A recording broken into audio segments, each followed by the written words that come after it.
Have you found that your narcissist or your ex-narcissist has lots of exes around? You know, these exes just keep coming up. They often will talk about exes. They'll talk a lot about different stories about them. They can put them down, and then before you know it, they're saying some really positive things about the ex. But then you might also just start hearing about how they caught up with an ex or they bumped into an ex. Some of them like to keep them as friends. Now, many empaths sadly find themselves trapped in this situation. I'm going to tell you why it's a trap. For the narcissist, having exes around as friends, they like it. If you are involved with a narcissist and there is an ex around, you are going to sometimes become very suspicious if there's actually something more going on here. And because there aren't firm boundaries. But let's first of all look at why the narcissist wants to have lots of friends around and why it's not a good idea for the empath. All right, welcome everyone. My name's Marina. I'm a psychotherapist, educator, and author. And I help people to recover from narcissist love abuse, but also to go on to find their inner strength again, their power, and to really start to step into the full potential of who they are. Now remember, potential, that means that there's always more to us. And hopefully we continue that for as long as we can, because there isn't anything worse than not having motivation. All right, now let's look at the narcissist and why they like to have exes as friends. Well, there's a few reasons, but let's go through, I suppose, the obvious ones. Well, it makes them feel good. You know, they can keep them on a shelf.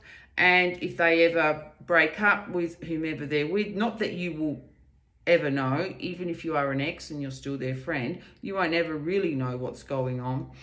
But they like to know that they can go back to that person. Another reason is it's for their image control. They can say to people, just say if they've got a history of, women or men that they've broken up with and the people don't like them, they can say, look, I'm okay because he still wants to be my friend. She still wants to be my friend. It's also another way that they can keep control over you without investing into the relationship. So narcissists usually don't like the full investment of a relationship. That's why they like the love bombing stage. They like the conquest. And then once that's over, that's when all these games start. And yeah, we all know about what goes on. So they don't like that full responsibility because it takes a lot to be in a relationship. You know, it's high maintenance being in a relationship. We have to attend to them every single day. It's a big responsibility. It's a commitment. It's accountability. And it's having to think of another person, right? How can I love this person more? How can I make them feel more secure? And so obviously when there's a balance and it's reciprocal, then there's give and take. Narcissists don't like this. They actually find it quite boring, and they don't like it when their partners get sick. Narcissists like to keep exes as friends because it inflates their ego, yeah? Also, they like to still keep that control. So if they're texting you and you're texting back, and if it's every now and then, well, they just know that you're there. Now, of course, you don't know what they're up to, but usually they're up to a lot of, they're getting up to a lot of stuff that you possibly don't know about. Narcissists, of course, like that adoration. They like to have that supply around, and also they will always see you as their property, right? So the reason why this becomes dangerous for the empath is because many empaths believe, well, she may change, he may change, so I'll stay their friend. The narcissist may also tell the empath that they've broken up with, look, I don't want to get back together with you, or I don't want a relationship with you, but I'd like to have you as a friend with benefits. So I'm sure narcissists invented friends with benefits. Now, of course, if that's your thing and you want to be with a narcissist and just have, friends with benefits, and if it's not hurting you in any way, then okay, your choice. But if you're going along with the friends with benefits because you believe that that is the only way that you can keep the narcissist in your life, and you believe that she or he is going to change their mind, right, then you need to reconsider your position. Usually when people tell you up front, I don't want a relationship with you, you believe that. If a person says, I can, you can be in my life, we can go on dates, we can go here, we can go there, but no relationship, believe that. And then you need to start to consider, well, what is that doing for me? Empaths can sometimes find it very difficult to cut things. Often it's because, there could be some previous betrayal trauma, and so you just keep thinking the narcissist is going to change, they are going to change. You don't want to actually have to really feel the brunt of the pain that you're in, so then you will keep the codependency up, keep trying new things, keep doing new things on the outside so you don't have to go inside.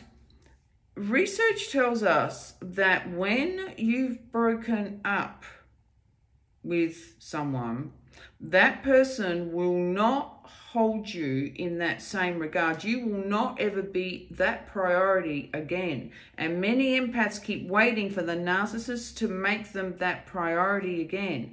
And sadly, it does not happen.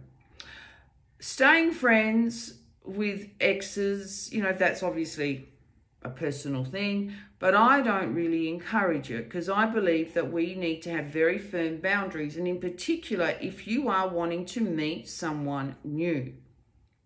So many people will say, oh, I had to keep hearing about this ex, that ex, I had to hear this, I didn't know what was going on, and if I ever became jealous or if I ever showed any insecurities, it was always my fault.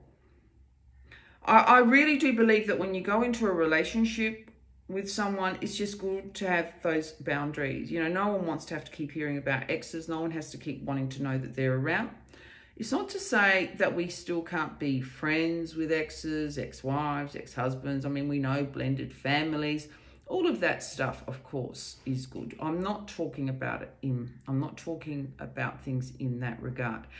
I'm talking about the narcissist who has to have exes around to also show how great they are, that they're a great Romeo, look at me, everyone wants me, I'm this high sought after woman, I'm so gorgeous, I'm so good looking, and it really creates insecurity for you. So be careful when you go into any relationship and there's a crowd. Remember triangulation, what it's designed for, and how narcissists use it. In families, narcissists use it with children, right? It can be done amongst siblings as well. In the workplace, it can be set up for you. You don't want that, because you want to feel that you are in your power, that you're highly valued, but you must value yourself first. Many women will say men don't respect women, and this is true. But many women don't respect themselves. And I suppose the same can apply for men as well. Really start to see where you aren't having those clear boundaries, where you aren't really affirming, no, this is what I want. No, you will not treat me like that. Many people believe that setting boundaries means we make these great announcements to the world. Don't do this and don't do that. This is what I expect. That's not how we set boundaries. Boundaries are invisible things that we set for ourselves. We have spiritual boundaries, emotional boundaries. Financial boundaries are usually a lot easier to detect if someone is, encompassing on your financial boundaries, on time, because it's more of a tangible thing. You can see it. But usually with empaths, it is definitely the spiritual and emotional boundaries that have tears in them, that are leaky. And so when we set a boundary, we're not doing it so that we can go around telling people. We're doing it so that we know when that boundary is being crossed, and then we know how to act accordingly. Everything we want on the outside first starts on the inside, right? We have to be very clear as to who we are. And if you are allowing exes, in particular narcissists, to stay in your energetic field, if you still, get together for a booty call every now and then you wonder why you're feeling so bad, and then you keep waiting to see, are they going to text me again? He hasn't phoned me in 2 weeks, she hasn't phoned me in 3 weeks, oh, but now they've appeared, and you get all happy, and then when they leave, think again if you don't want to keep experiencing that. So whatever's showed up for you in your life so far, start to see what has been in my control, and where have I allowed people, places, things to come into that boundary that have not been for my highest good, and that have left my nervous system shaking, right? We don't want nervous system shaking. We want to be happy, right? And we need to be consistent. That's how we, that's that law of manifestation. We're wanting that consistency so that then we can live at that level. If we're always high, well, guess where we go? All the way down. But we just want to be balanced. And so we need balanced activities, balanced things that don't go around shaking us up and all around. Right? Now, you can't control what the narcissist does, but you can control what you do. And, if the narcissist wants to have lots of exes around as their friends, we'll just say, well, does this suit me? And why do you want to stay friends with an ex, with a person who hurt you anyway? Why do you want to stay friends with someone who isn't consistent with you? And you have to hear, and you're on the sideline, remember. Now, the same thing here applies with affairs. If you are caught up with someone who's, married, or you're the third party, and that person's in a relationship with someone else, and it's making you feel miserable, just think again. We know the research, especially in workplaces when affairs start. I'll tell you who usually is the one who ends up leaving that workplace. It's usually the woman. I know in some cases it can be the man, but it's oftentimes the affair partner that ends up having to leave. But these things can, of course, be avoided.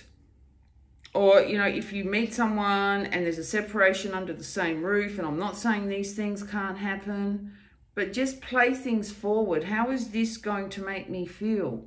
In particular, if you're an empath, empaths, we've got so much love to give. We like spending time with our partners. We like doing lots of things together. How is this going to make you feel?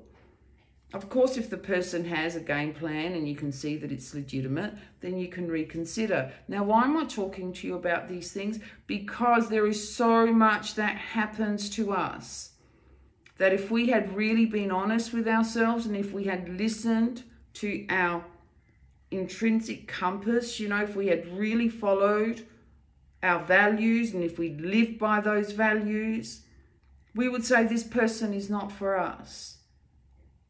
It's different if you, of course, you have friends. We all have male friends, female friends. But I'm talking to you when there's blurred lines. When there's blurred lines, I'm not sure how well that goes down. All right, now, of course, let me know your thoughts. And I hope you have a really lovely evening. And just a little exercise. I always like to give people, some little strategies to just get in touch with that subconscious mind, conscious mind. Sit down and just say, right, everything that has occurred so far in this relationship, previous relationships, what were the things that were not good? Was I made to feel number one? No. Were there exes around? Was I then made to feel, did I then give in? Write down all the things that have occurred, and then I want you to put a tick next to the ones that were in your control, next to the ones that you could have said no to. Now, as I've spoken about before, with the covert narcissists, we often don't know what's going on. I'm talking about when we do know what's going on. When we actually know what's going on. And when we actually have even stayed quiet because we didn't want to confront the other person. So just write down the things that are in your control, right? And then you can start to say, right, well, next time, or this is what I'm going to do so that I can now start to create different experiences. So that's how powerful we are. Some things obviously are outside of our control, but there's so much that is within our control, and we don't realize that we are allowing to happen again and again, in particular when it comes to relationships, because it is such an automatic response, right? And Sigmund Freud taught us that, right? And that was that it is subconscious. So we will just keep recreating relationships, and it's based on an internal working model that is we are not aware of, but it is very powerful. And it comes from, of course, monkey see, monkey do, and it starts when we're very young. Now, we're not aware that this is occurring. But now as adults, if we can bring that subconscious into our awareness, we can create small shifts. We don't need huge changes sometimes. We just need to be able to see things a little bit differently. I always use the analogy, of the blinkers on a horse, right? So blinkers on a horse, it's obviously designed to keep all the distractions out, yeah? So it just goes straight ahead. But now, if we got those same blinkers often, we are only seeing things in a certain way. But imagine those blinkers. Now, imagine we just shift a bit more. We can see a bit more of the room, a bit more. And that's what raising our awareness is all about. Wow, I didn't realize I was doing that. I didn't realize I believed that. And that's what was driving my behavior. Okay, all powerful stuff, all good stuff. Stay great, and I will talk to you again soon. Bye.